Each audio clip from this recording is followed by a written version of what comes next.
Sehat, Prof. Ya, alhamdulillah ini. Kita diskusi hari ini adalah saya ingin menjelaskan tentang soft system methodology. Ya, Prof. Ya, metodologi ini mungkin Ibu dan Bapak ya sudah kenal. Ini juga sekarang ini bisa dipakai untuk penyusunan disertasi gitu. Sebelum saya lanjutkan, kalau ada yang ingin ditanyakan sebelum dimulai, silakan kalau ada yang ditanyakan sebelum saya mulai.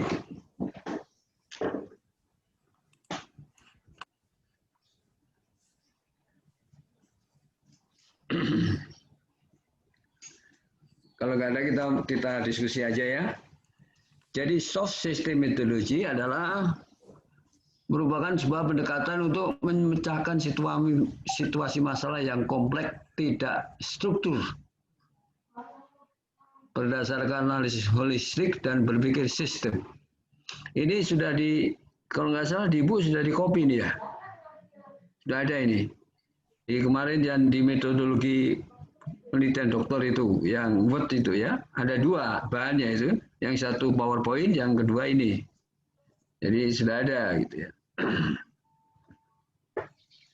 Jadi soft system methodology ini pada dulu awalnya adalah digunakan untuk dalam praktek pelaksanaan tugas, misalnya pemerintahan gitu, digunakan sebagai pendekatan untuk memecahkan masalah yang kompleks. Ya, masalah yang kompleks, bagaimana memecahkan, dilakukan juga dengan pendekatan soft system methodology. Tetapi ternyata dalam perkembangannya sistem metode ini juga bisa digunakan dalam penyusunan karya ilmiah. Salah satunya misalnya disertasi gitu ya. Jadi kalau Ibu, Bapak ingin nanti menggunakan metode soft system methodology ini boleh, SSM ini. Nah biasanya selama ini teman-teman itu menyusun model gitu. Menyusun model biasanya kalau saudara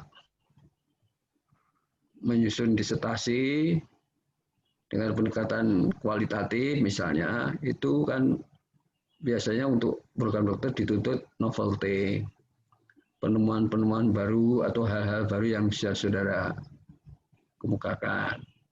Nah, biasanya kalau ada yang dengan pendekatan kuantitatif, untuk menyusun modelnya itu menggunakan menggunakan metode soft system methodology ini. Tetapi kalau saudara mulai dari awal menggunakan soft system methodology, itu boleh saja dari awal. Ya. Sudah mulai tahapan pertama itu dalam pembahasan sudah menyusun soft system methodology ini, ada langkahnya ada itu ya. Nanti akan ketemu, itu boleh di dalam disertasi boleh ya. Oleh karena itu kita diskusikan dulu apa sih langkah-langkah dari soft system methodology ini. Tapi intinya ini adalah berbasis pada permasalahan yang kompleks. Dan tingkat doktor mestinya itu adalah berhubungan dengan masalah-masalah yang saudara tulis itu masalah-masalah yang kompleks, mendalam gitu. Ya. Jadi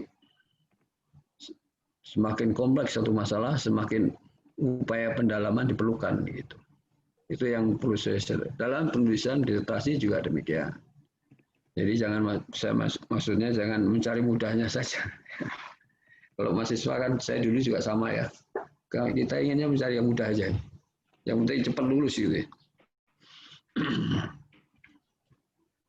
Tapi ini memang di-create untuk kan masalah ini kelihatannya kan sederhana, tapi kan ternyata kalau didalami ya bisa luas gitu. Ya, masalah yang saudara tulis itu masalahnya sama, tapi pendalamannya berbeda antara satu dengan orang ya. Nah, itulah ya.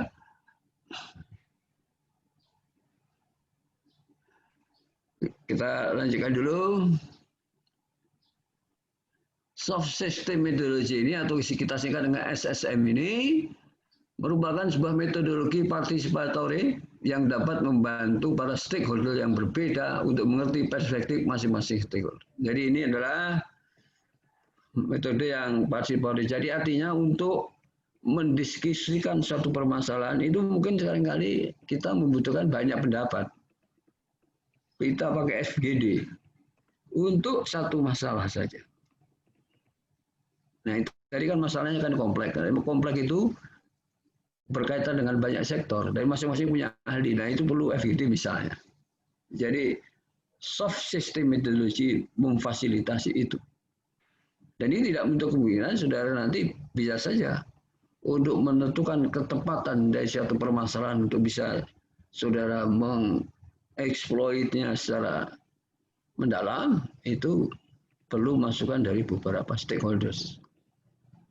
Ya, jadi SSM ini dibangun berdasarkan fokusnya adalah menciptakan sistem aktivitas dan hubungan manusia dalam sebuah organisasi atau grup dalam rangka mencapai tujuan bersama. Jadi nanti pada akhirnya akan diperoleh satu aktivitas ya yang di dalam ada hubungan kegiatan-kegiatan manusia itu untuk mencapai tujuan. Pada akhirnya seperti itu. Ya. Nanti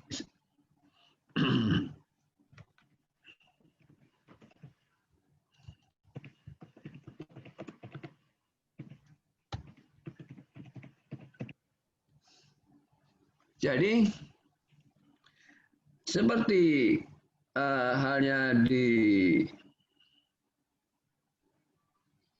kita ini, di level dokter ini, kita mulai berpikir secara sistem. Jadi jangan kacamata kuda. Kita mulai berpikir secara sistem. Pikir sistem artinya melihat sesuatu itu ada kaitannya dengan yang lain. Jadi berpikir sistem merupakan satu bidang transdisiplin yang muncul sebagai respon terhadap keterbatasan dari pendekatan teknikal dalam proses reduksi untuk memecahkan masalah. Jadi kalau pendekatan teknis biasanya berkaitan dengan sektor-sektor tertentu, sedangkan sistem ya itu banyak ya. Itu adalah ini kenapa?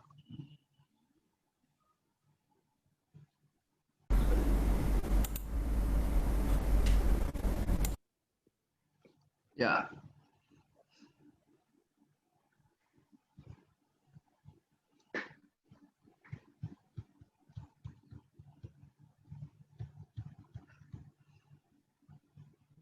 Ya. Kembali lagi ya. Jadi dasarnya SM ini berangkat dari pengkira bahwa jika partisipasi seorang dalam satu proses menemukan satu masalah itu, maka orang tersebut akan lebih suka atau untuk mengerti perbaikan yang diharapkan memiliki permasalahan dan berkomitmen untuk rubahnya. Jadi begini, karena masalah itu melibatkan banyak orang, maka kalau orang itu terlibat dan secara aktif memberikan saran-saran untuk memecahkan masalah itu pada akhirnya akan tujuan ini bisa tercapai. Seperti tadi saya katakan, soft system methodology itu dalam prakteknya seperti itu. Kalau dalam penulisan disertasi tentunya sendiri.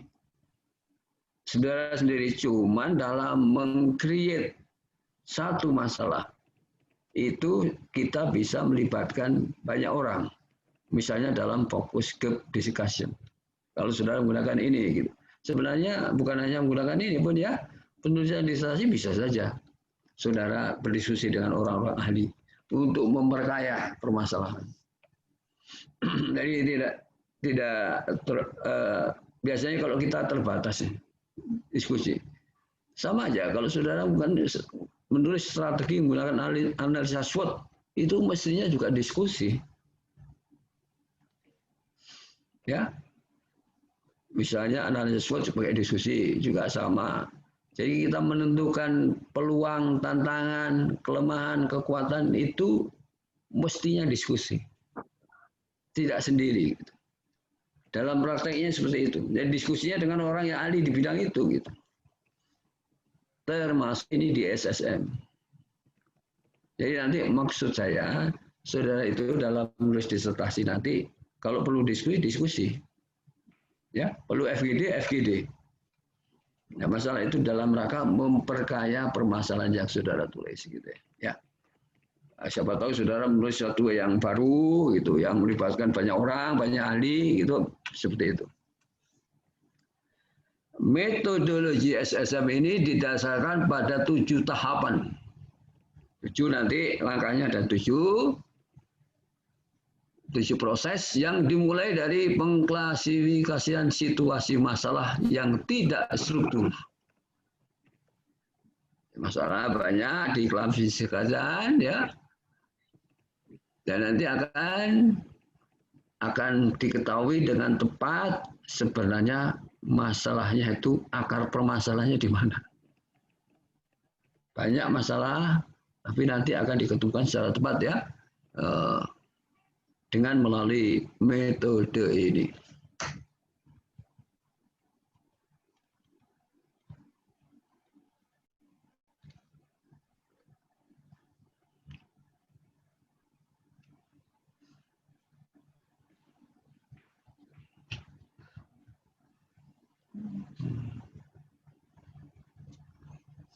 Ya, ini ada 7 langkah ini. Yang pertama adalah menentukan situasi masalah.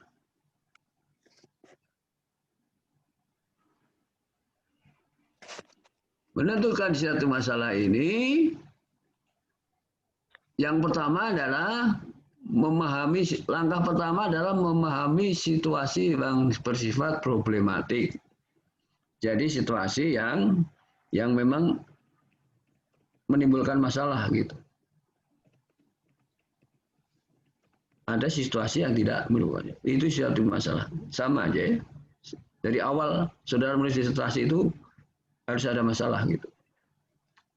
Pertama mesti harus ada masalah. Masalah itu biasanya adalah hal yang negatif. Jadi dasoin tidak sama dengan dasolen tapi yang negatif. Yang lemah, yang kurang, yang tidak optimal, tidak maksimal. Tidak mantap. Ya, seperti itu. Walaupun ada yang menafsirkan dasoin dan dasolen itu positif. Ya. Misalnya ada satu daerah yang pemungutan PBB-nya itu melebihi terus di atas, tinggi sekali capaiannya itu. Tiap tahunnya meningkat dan tinggi sekali. Ini seringkali juga bisa ditafsirkan dasoin, dasolen tidak sama. Tapi tidak samanya positif. Tetapi yang anjurannya ke saudara, kalau menulis masalahnya itu yang dasoin, dasolen itu negatif.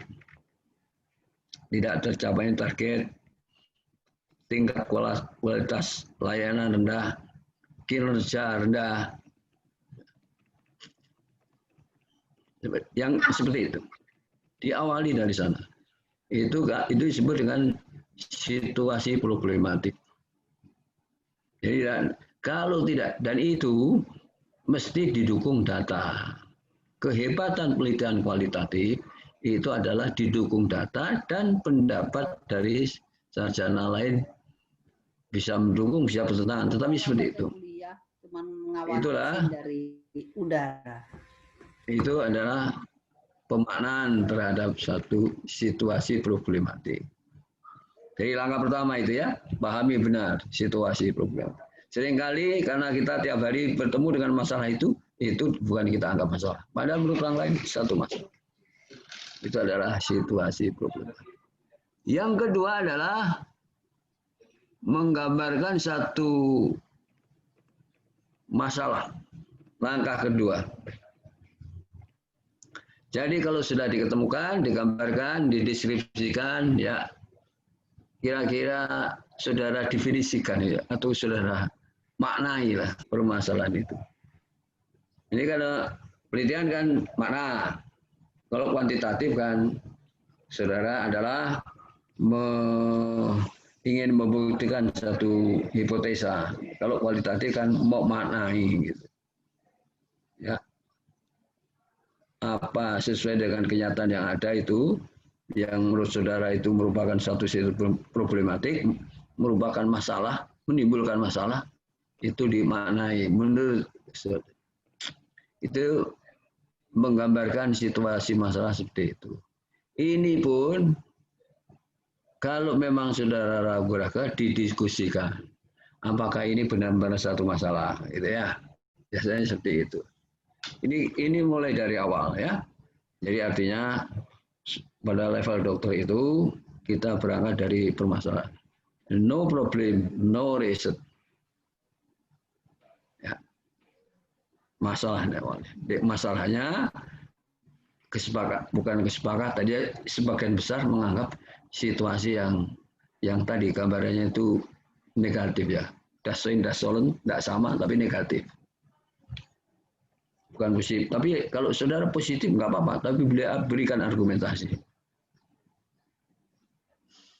Ya, misalnya di Unpad Bandung itu ada yang menulis tentang kepemimpinan Jokowi.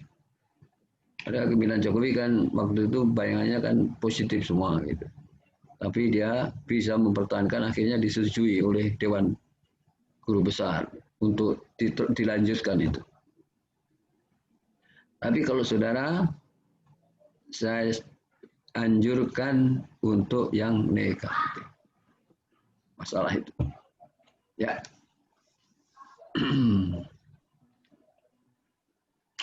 Yang ketiga adalah, ini termasuk road definition. Yang pertama itu di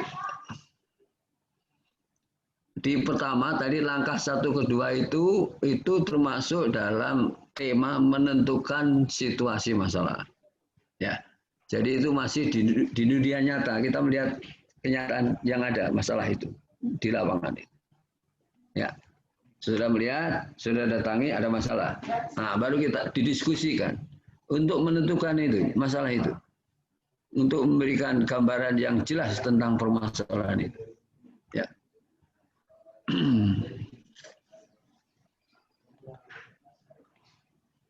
Misalnya tentang rekrutmen pegawai. Ya. Masalahnya di mana rekrutmen pegawai? Ternyata banyak pelamar tapi jarang yang memenuhi syarat, misalnya gitu. Jadi pelamar banyak, yang memenuhi syarat sedikit, ya. Tidak sesuai dengan kebutuhan. Misalnya seperti itu. Nah, itu dicari masalahnya di mana kok sampai daso ini dengan itu nggak sama. Nah, itu dicari masalahnya. Kurang sosialisasi, kurang komunikasi. Ya. Atau memang kurang peminat karena tidak menjanjikan, seperti itu dicari-cari. Nah, itulah artinya menentukan situasi masalah. Jadi jangan sampai saudara anggap masalah tapi justru itu akibat. Misalnya pengangguran itu bukan masalah, akibat. Jumlah pencari kerja dengan yang lapangan kerjanya nggak sama, muncul pengangguran. Jadi pengangguran itu akibat. Itu maksud saya. Jadi itu adalah dalam kerangka menentukan situasi masalah. Itu masih dalam penyataan ya. Jadi ke saudara kondisi existing gitu. Penyataannya. Nah, sekarang mulai yang langkah ketiga ini. Langkah ketiga itu mulai masuk dalam apa ya? Sistem pemikiran yang dikembangkan untuk meneropong tadi, hal-hal yang situasi masalah di dunia konkret tadi. Nah, ini mulai dikembangkan ini, yang termasuk root definition. Menentukan sistem aktivitas, sistem yang relevan dengan situasi. Jadi, aktivitas-aktivitas yang kita pikirkan, yang kita kembangkan dalam pemikiran untuk tadi memecahkan masalah situasi problematik yang pertama tadi, pertama kedua tadi. Ini dalam alam yang sistem thinking, dalam sistem pemikiran. Jadi kalau masalah yang sudah jelas, ditentukan, baru adalah kita tentukan kira-kira hal-hal yang diperlukan dalam kaitan memecahkan masalah itu apa. Kegiatan-kegiatan apa yang diperlukan. Ya. Kan kegiatan misalnya pengkajian, ya, observasi, wawancara melalui itu akhirnya bisa diketahui untuk memecahkan masalah itu diperlukan kegiatan-kegiatan seperti apa gitu. Ya, itu adalah angka ketiga.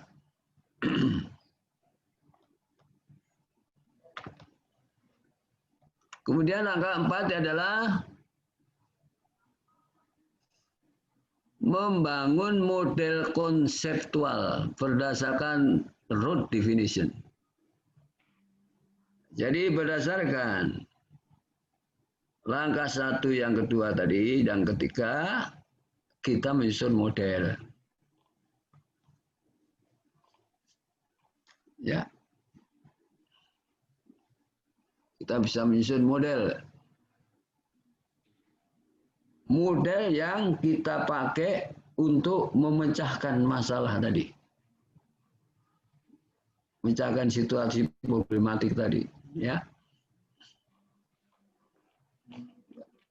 Jadi model ini bisa macam-macam.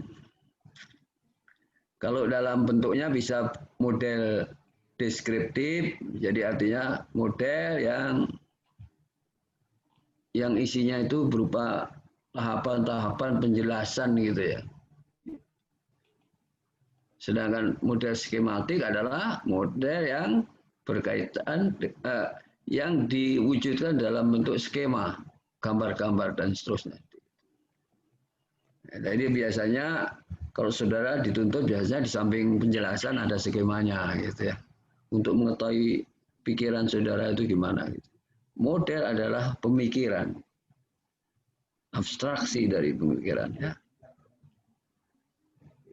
Pemikiran model itu. Kalau strategi biasanya praktis. Untuk memecahkan strategi memecahkan masalah praktis ya. Model memecahkan pengembangan masalah itu adalah pemikiran. Nanti kita saja jelaskan dulu ya, baru nanti saudara bisa tanya jawab. Itu langkah yang keempat.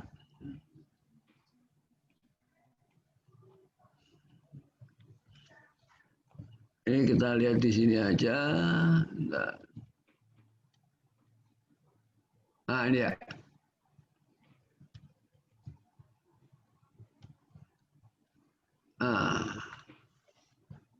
Sekarang yang keempat itu adalah build conceptual model, membangun model konseptual.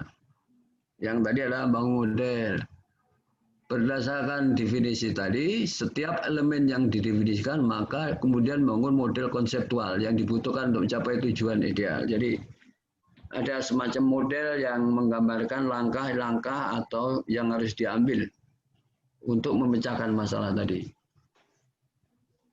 Itu model dulu ya, kembangkan. Misalnya kalau untuk meningkatkan kecerdasan masyarakat, langkahnya dibuat model pemecahan masyarakat yang isinya ada tiga langkah misalnya. 1, membangun gedung. 2, mengangkat dosen. 3, misalnya mengembangkan kurikulum misalnya. Jadi bisa dibangun model. Jadi model seperti itu. Bisa juga model itu model matematik misalnya, seperti regresi skala itu model-model matematik. A sama dengan A plus BX. Kinerja A, X-nya kepemimpinan, maka jika A tetap, X naik, maka A naik, hubungannya positif. Itu model juga seperti itu. Jadi artinya kalau pakai model seperti itu, jika ingin kinerja naik, maka pemimpinan yang harusnya dimantapkan. Itu adalah ini tahap membangun model konseptual. Yang kelima adalah compare model and reality, membandingkan model dengan realitas. Membandingkan model konseptual yang dibuat dengan apa yang terjadi di dunia nyata. Ini kembali ke dunia nyata lagi. Ya. Model tadi yang dikembangkan dengan pemikiran itu dibandingkan tadi dengan apa yang terjadi di dunia nyata yang sudah diawali dari tadi. Sistem penetapan sistem permasalahan itu. Dibandingkan. Sama enggak? Ada perbedaan enggak? Apa permasalahannya gitu? Itu dibandingkan ya, itu gunanya model. Gitu. Jadi artinya model itu diciptakan untuk memecahkan masalah. Tapi model juga dikaitkan dengan dunia nyata. Pemecahan masalah selama ini gimana? Sebelum disusun model. Ya. Nah sekarang karena setelah melalui kajian mendalam berdasarkan diskusi partisipasi banyak ahli, maka kita bisa menyusun model. Ya mungkin saja tidak sama dengan model yang sekarang diadakan, model existing atau yang sekarang ada di lapangan. Ya. Itu langkah yang kelima. Langkah yang keenam adalah define visible and desirable change, menetapkan perubahan yang layak. Nah, kalau asumsinya tidak sama, ya.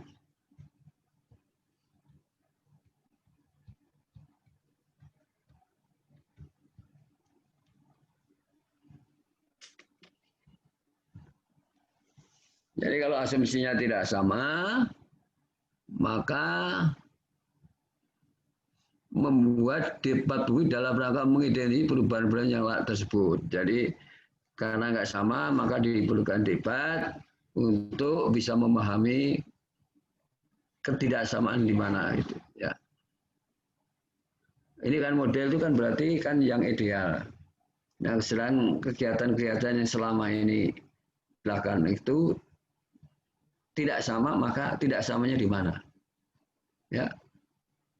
Itu yang nanti ketidaksamaan itu yang perlu diambil tindakan supaya dengan model ini, karena bayangannya dengan model ini masalah itu terpecahkan dengan model ideal gitu ya. Nah, seperti itu ya. Nah, yang terakhir adalah membangun rencana aksi untuk memperbaiki situasi masalah. Kalau sudah diketahui tadi ketidaksamaan antara kenyataan yang modelnya, maka akan diketahui kira langkah-langkah apa yang perlu diambil untuk memecahkan tadi situasi masalah. Ya.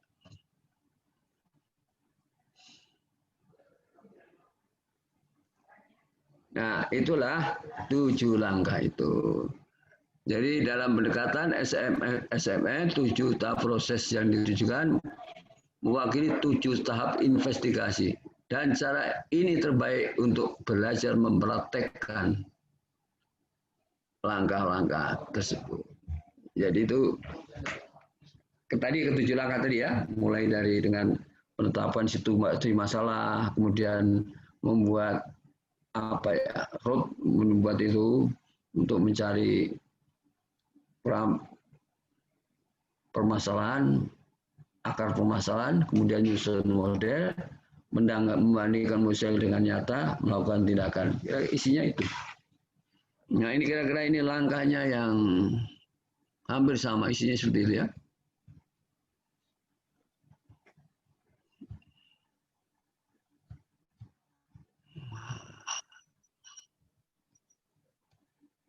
Ah, sampai sekian, sebelum saya lanjutkan, ada yang bertanya, silakan. SSM ini, siapa tidak tahu Anda tertarik untuk menyusun dalam disertasi menggunakan metode SSM ini, boleh. Jadi ada beberapa teman saudara sudah mulai menyusun disertasi dengan menggunakan SSM ini, tak masalah ya. Tapi ya itu tadi, itu biasanya memerlukan diskusi-diskusi dengan para ahli ya, seperti itu. Izin, Prof. Ya, silakan. Ya, Eva, Prof. Ya. Izin videonya nggak bisa ditayangin, Prof. Prof, ini berarti untuk penelitian kualitatif ya, Prof? Ya. Oh ya, baik. Ini adalah untuk penelitian kualitatif. Jadi kan begini, penelitian kualitatif kan kalau disertasi kan biasanya dituntut novelty. Iya, Prof. Nah, dalam rangka menyusun novelty ini, Anda bisa menggunakan sistem SSM ini. Jadi artinya penelitian kualitatif oke, sudah diketemukan ya. Terus saudara ingin mengembangkan pemikiran ke depan untuk bisa model pengembangan memecahkan permasalahan yang sudah dikasih secara kualitatif itu dengan menggunakan model SSM ini. Seperti itu ya. Siap. Nah, dengan 7 langkah itu. Siap, Prof. Nah, itu. Saya lihat ada beberapa teman saudara yang sudah, yang pertama berkaitan dengan dynamic government, penerapannya di desa, kemudian ada yang menulis tentang sistem pengawasan pengelolaan keuangan desa, model pengawasan keuangan desa, pengelolaan desa ya, model pengelolaan keuangan desa, pengawasan pengelolaan keuangan desa menggunakan model SSM ini. Tapi siap, itu Prof. tadi, terima kasih banyak, Prof. Ya, yang satu juga yang perlu saudara pahami, jangan terlalu risau dengan istilah-istilah ya. Tapi nanti kalau sudah saudara dalami, ternyata ya nggak sesulit yang kita bayangkan. Siap, Prof. Ya. Siap mencoba, Prof. Nah, ya boleh ya. Terima kasih, Prof. Nah, ada yang lain, teman-teman yang lain mungkin yang bertanya. Izin bertanya, Prof. Dewi, Prof. Ya, silakan. Ya. Model SSM ini kalau terkait dengan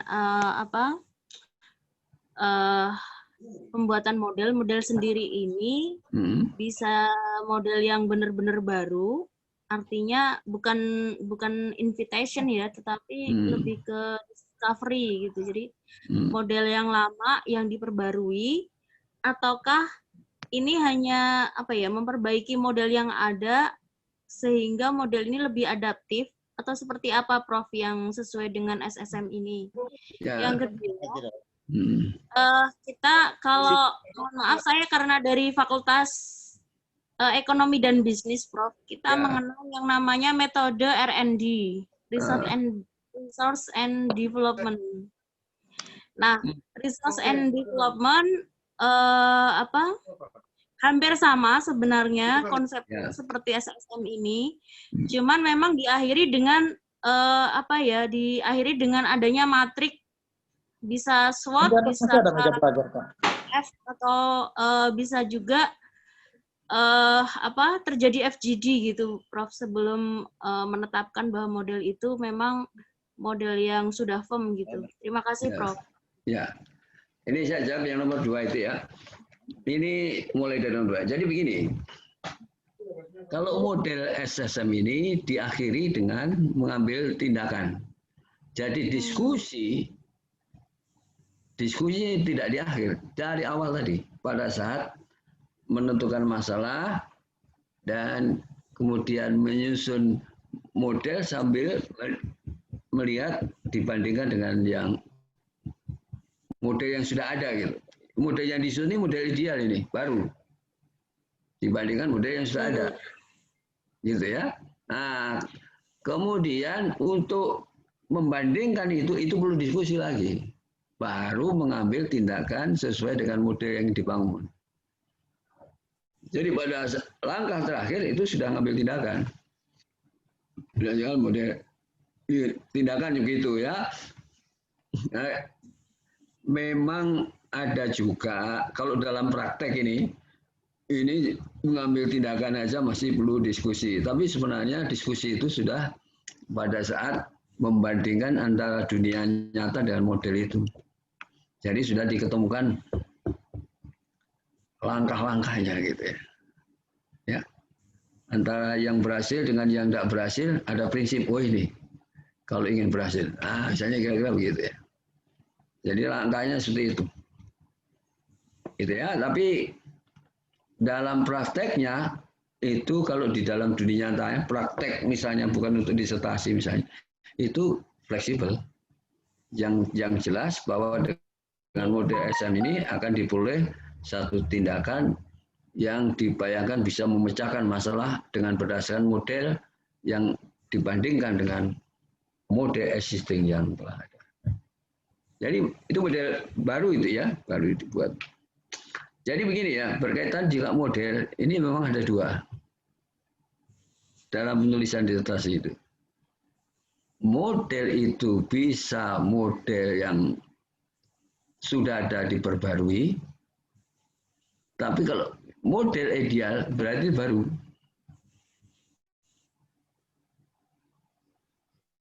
Berarti ada model yang existing. Nah, kalau model ideal berarti baru.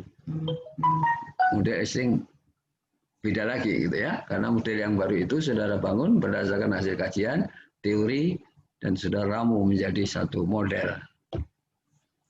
Itu model ideal. Kalau judulnya model ideal berarti berbeda dengan model existing. Gitu ya. Walaupun memang di dunia apa namanya? Di dunia dalam ilmu sosial ini sulit kita memperoleh sesuatu yang benar-benar pasti itu ya. Pasti yang strict bisa dibedakan gitu kan sulit gitu. Kalau di matematik memang kalau di ini kan agak sulit ya. Kalau di matematik jelas itu sudah ya pernah saya jelaskan pada saudara itu ya. Apabila ada dua garis sejajar ditarik garis lurus maka sudut yang berhadapan besarnya sama. Ini matematik itu. Ya, kalau garisnya nggak lurus mesti besarnya nggak sama. Ya, seperti itu. Kira seperti itu ya. Nah, jadi artinya nanti kalau di dalam kalau sudah ingin menggunakan di disertasi seperti itu. Bahkan ini ada yang sekarang lagi menyusun tuh langsung dari memang judulnya itu model implementasi kebijakan, tapi isinya sudah langsung masuk ke menggunakan SSM. Model implementasi kebijakan, tapi mulai pembahasan itu sudah menggunakan ke-7 langkah itu. Prof. Aris, ya. Saya tertarik dengan SSM. Mungkin kalau dulu saya baru mengenal R&D gitu ya, Prof. Ini sekarang ada SSM. Ya. Karena ini untuk kebutuhan disertasi kan kita butuh buku atau referensi yang memang yang bisa dipertanggungjawabkan ya, Prof ya. Ya. Mohon kalau misalnya ada buku yang bisa kami referensikan terkait SSM sehingga kami bisa belajar lebih mendalam lagi mungkin Prof dengan SSM ini. Buku-buku yang modern sekarang ini SSM ada saya pikir ya. Cuman kalau buku khusus tentang SSM itu memang agak lupa saya judul bukunya. Ada buku dari luar itu. Kok di dalam kok saya belum melihat ya. Sekarang ini yang gencar menggunakan model ini itu di UI, di Universitas Indonesia. Ya, di UI ya. Ada menggunakan model ini kan dulu kalau di Indonesia ini dulu Pak Darsono, Profesor Dr. Darsono itu yang lebih banyak mengaplikasikannya karena beliau bawa dari Jepang ya. Tapi untuk sementara saudara bisa melalui misalnya Google ya, ada di sana ada banyak sekali berbicara tentang model SSM ini. Nah, nanti kalau saudara memang menulis bisa diskusi dengan saya ya.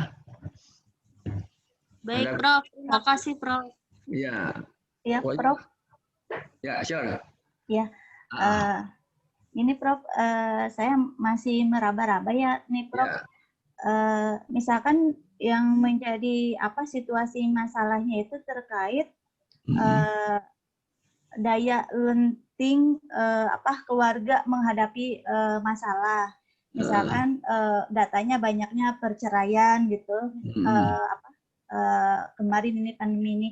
Nah, mungkin yang menjadi penelitiannya itu model kebijakan bimbingan perkawinan. Nah, apakah ini juga nanti bisa memakai penelitian SSM ini? Terus untuk FGD-nya, karena emang ini misalkan ada yang terkait keluarga itu ada beberapa program di kementerian. Nah, nanti yang menjadi untuk FGD-nya itu dilibatkan dari berbagai kementerian tersebut atau hanya terfokus di salah satu kementerian saja? Ya, ini begini. Pertama, untuk bisa menggunakan metode ini, pertama dimatangkan dulu masalahnya itu apa, yang input tadi. Masalahnya, misalnya apa? Kelentingan ya? Enggak, ini kan gini. Daya lenting mengelola keluarga. Ya. Tadi kalau dari Ibu pertanyaan itu, pertama Ibu berbicara tentang daya lenting keluarga. Tapi kedua Ibu berbicara tentang undang-undang perkawinan. Nah ini dimasalahkan dulu yang mana gitu. Masalahnya dulu duduk dulu. Nah itulah dalam rangka ini tadi menetapkan situasi masalah. Itu dulu, itu belum. Sebelum itu dikebentukan kita sulit menyusun. Jadi misalnya begini ya, ini kan Ibu gunakan pendekatan deduktif apa induktif? Sekarang ini ada tulisan nggak tentang daya lenting itu? Deduktif. Kalau deduktif berarti saudara Ibu Bu Rama gunakan teori. Berangkat paling nggak awalnya dari teori. Ada nggak yang menulis tentang itu? Ya itu. Kalau belum ada, Ibu Rama menggunakan grounded research, langsung turun ke lapangan. Kalau misalkan yang akan saya telitinya kebijakan bimbingan perkawinan yang dimiliki Kemenag itu gimana, Prof? Ah, itu berarti itu adalah meneliti tentang implementasi kebijakan. Permasalahannya, menurut Ibu Rama bahwa sekarang itu pembinaan itu kurang dilaksanakan atau pembinaan dilaksanakan tetapi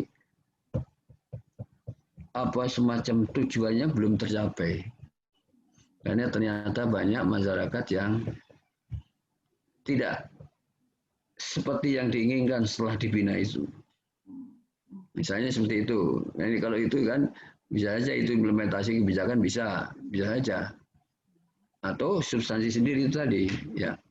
Memang kan tingkat perceraian tinggi kan bukan karena implementasi kebijakan aja, karena COVID ini. Sekarang ini tinggi karena banyak suami yang di PHK, hilang pekerjaan. Akhirnya banyak tuntutan dari perempuan yang minta cerai. Itu memang di mana-mana itu. Sekarang ini terkenal seperti itu. Misalnya, nah kalau begitu berarti bukan implementasi kebijakan. Ya, ini beda lagi itu maksudnya. Itu kan berarti harus kita dudukkan. Tapi kalau implementasi kebijakan boleh saja. Tadi implementasi kebijakan menurut pengamatan Bu Rama memang ternyata belum dilaksanakan atau belum berhasil. Karena banyak masyarakat yang dibina tapi tetap hasilnya seperti begitu-gitu aja. Tapi Ibu harus bisa membuktikan pada tahap awal. Ya. Nah, memang seperti itu, gitu kan. Ya memang kalau kita itu sebenarnya kita pada saat nikah di penghulu itu kan mesti dikasih nasihat perkawinan. Apa di situ? Atau memang ada implementasi kebijakan yang khusus, memang ada kebijakan tentang pembinaan itu ada, dan itu dilaksanakan oleh Kemenak. Ya. Itu kalau itu memang implementasi kebijakan bisa, nggak masalah ya. Tapi maksud saya jangan ibu menulis implementasi kebijakan yang khusus tentang itu nggak ada. Nah, berarti nggak bisa, nggak ada kebijakannya. Misalnya seperti itu, ya. Nah, jadi seperti itu. Cuman seperti tadi, kalau ibu berkaitan dengan pernikahan, perkawinan dan lain itu kan nanti aspeknya banyak aspek agama. Nah, itu harus nanti ibu bawa ke pemerintahan. Nah, kalau pemerintahan memang kebijakan. Ya, seperti itu Bu Rama ya. Baik, terima kasih Prof. Ya, oke. Ada yang lain? Bapak Ibu?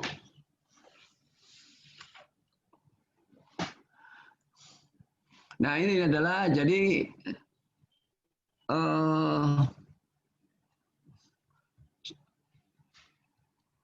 saya sarankan kalau saudara nanti menulis menggunakan soft system metodologi ini, kalau yang ada dua, seperti tadi saya katakan. Jadi yang pertama itu pada saat saudara menyusun model menggunakan itu, atau saudara mulai dari awal. Kalau mulai dari awal berarti sudah mulai situasi problematik, karena itu sudah mulai dalam pembahasan dari awal. Ya, gitu. Tapi tetap nanti pada saat saudara menggambarkan bagaimana situasi problematik itu bisa dua, bisa berdasarkan pendapat orang, bisa langsung kenyataan di lapangan itu, induktif. Paham ya? Mudah-mudahan bisa paham ya.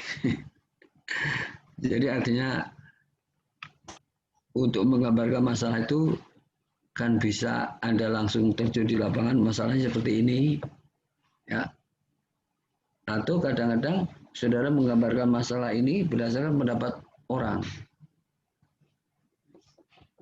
Masalahnya seperti itu. Gitu. Seperti itu. Jadi kalau langsung induktif, kalau deduktif berarti pendapat orang. Itu aja memang tentang permasalahan itu. Nah itu, jadi saya sarankan kepada saudara, saudara pahami benar masalah. Jangan sampai yang sudah anggap masalah itu akibat, bukan masalah sebenarnya, akibat. Ya, itu tadi. Baik. Ya, kita lanjutkan dikit ya. Nah ini adalah, ini tabel ini menggambarkan langkah-langkah,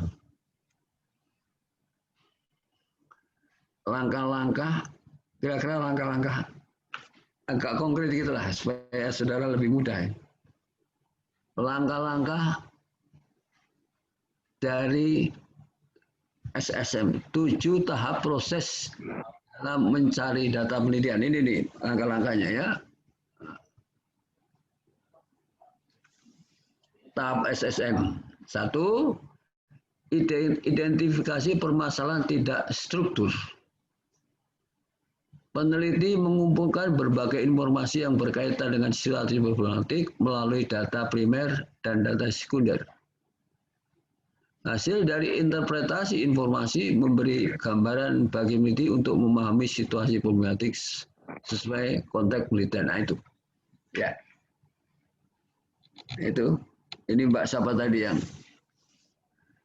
teknik pengumpulan datanya adalah FGD, wawancara mendalam dan studi literatur, ya. Nah, gitu. Misalnya kalau pengawasan sistem pengelolaan desa gitu, model itu model pengawasan pengelolaan keuangan desa. Nah, itu untuk mengetahui sistematik problematik bisa mulai FGD, diskusi dengan para ahli, wawancara mendalam, bisa dari literatur. Itu. Ini nanti akan memperoleh gambaran yang lengkap, mendalam tentang masalah yang akan kita kaji. Ya. Yang kedua adalah menstruktur masalah. Ya. Menstruktur permasalahan, structured problems. Peneliti menstrukturisasi gagasan situasi problematik secara sistematis berdasarkan informasi yang diperoleh. Strukturisasi permasalahan menggunakan rich picture, ya, sebagai alat untuk intelektual. Artinya kita memperkaya informasi yang berkaitan dengan masalah itu untuk menyusun permasalahan tadi. Jadi diperkaya, caranya dengan diskusi mendalam dengan FGD dan seterusnya. Ya toh? Misalnya kalau kita ingin mengetahui masalah rekrutmen pegawai, kita kan mesti berbicara tentang formasi, berkaitan dengan persyaratan jabatan, berkaitan dengan pengembangan organisasi, berkaitan dengan pendidikan pelatihan dan seterusnya. Itu kan banyak hal yang berkaitan dengan ini.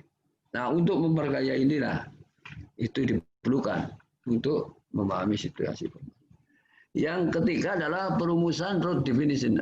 Jadi peneliti merumuskan dari berbagai permasalahan yang menggambarkan sistem aktivitas manusia dalam penelitian. Menggambarkan apa, bagaimana, dan mengapa dalam aktivitas manusia. Ah, itu ya. Kira-kira seperti itu.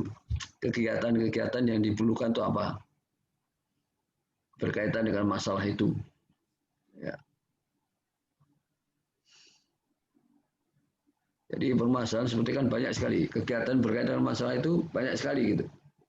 Seperti kan biasanya masalah manusia seperti itu ya. Nah, itu tetap aja menggunakan FGD dan seterusnya. Jadi dengan aktivitas ketiga, dengan diperkaya permasalahan itu semakin jelas. Ya.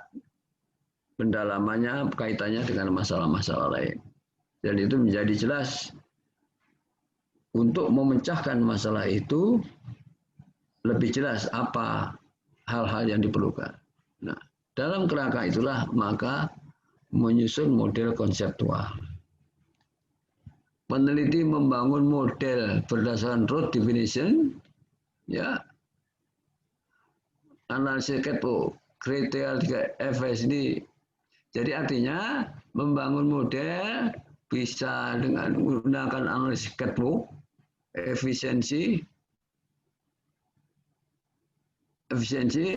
efektivitas, yaitu manfaat, khasiat, efektif dan efisien. Ya. Artinya menyusun model yang dilihat dari bidang itu.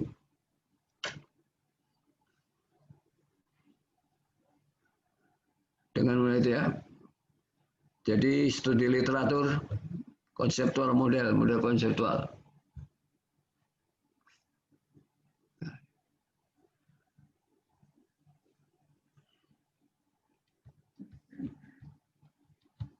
Yang kelima tadi adalah komparasi model konseptual dengan fakta di lapangan. Peneliti membandingkan hasil kajian dengan realita dunia nyata. Peneliti menggunakan tabel komparasi sebagai alat melakukan proses pembandingan. Jadi buat tabel, ini kondisi nyata, ini model, seperti itu ya. Akan nanti lebih mudah membayangkannya itu, di mana letak perbedaannya gitu ya. Yang keenam, peneliti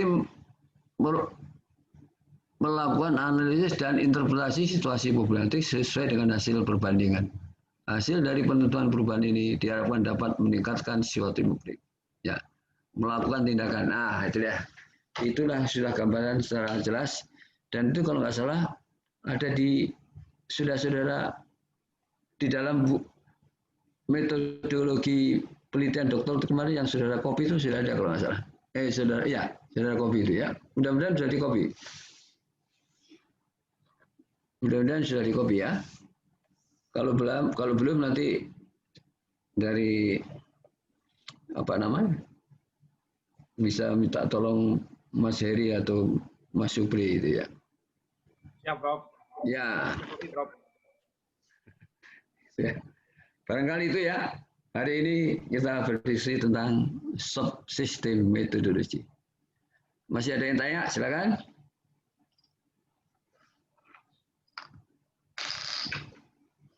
Kalau tidak ada, kita akhiri kuliah sampai minggu depan. Kita satu kali lagi.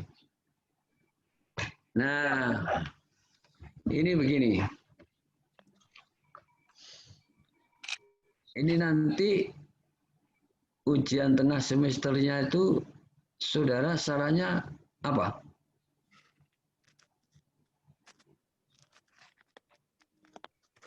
Penugasan, Prof. Nah, penugasan ya. Ya, Prof. Begini, saudara membuat rancangan proposal,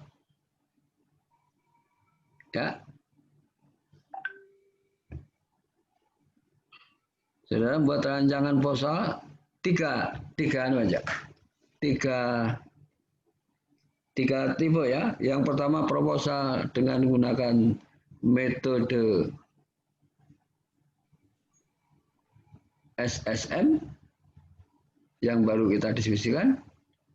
Yang kedua, saudara membuat rancangan dengan metode grounded research. Minggu depan baru saya jelaskan, tapi saudara sudah bisa dari mana. Yang ketiga adalah rancangan menggunakan metode campuran.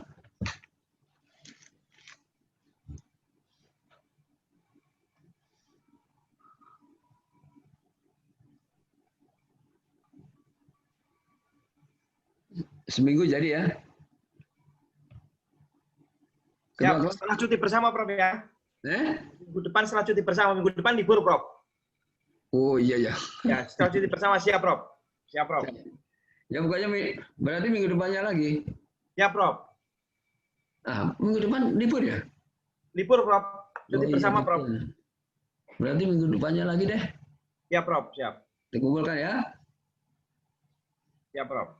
Barangkali itu, dan jangan sampai ada yang nggak ngumpul lambat kurang nilai ini. Ya harus tepat. Oke, sekian. Terima kasih. Assalamualaikum warahmatullahi wabarakatuh. Waalaikumsalam warahmatullahi wabarakatuh. Terima kasih, Prof. Terima kasih, Prof. Terima kasih, Prof. Terima kasih, Prof. Pak Arif, Pak Arif. Iya, Ibu Mehwa. Prof.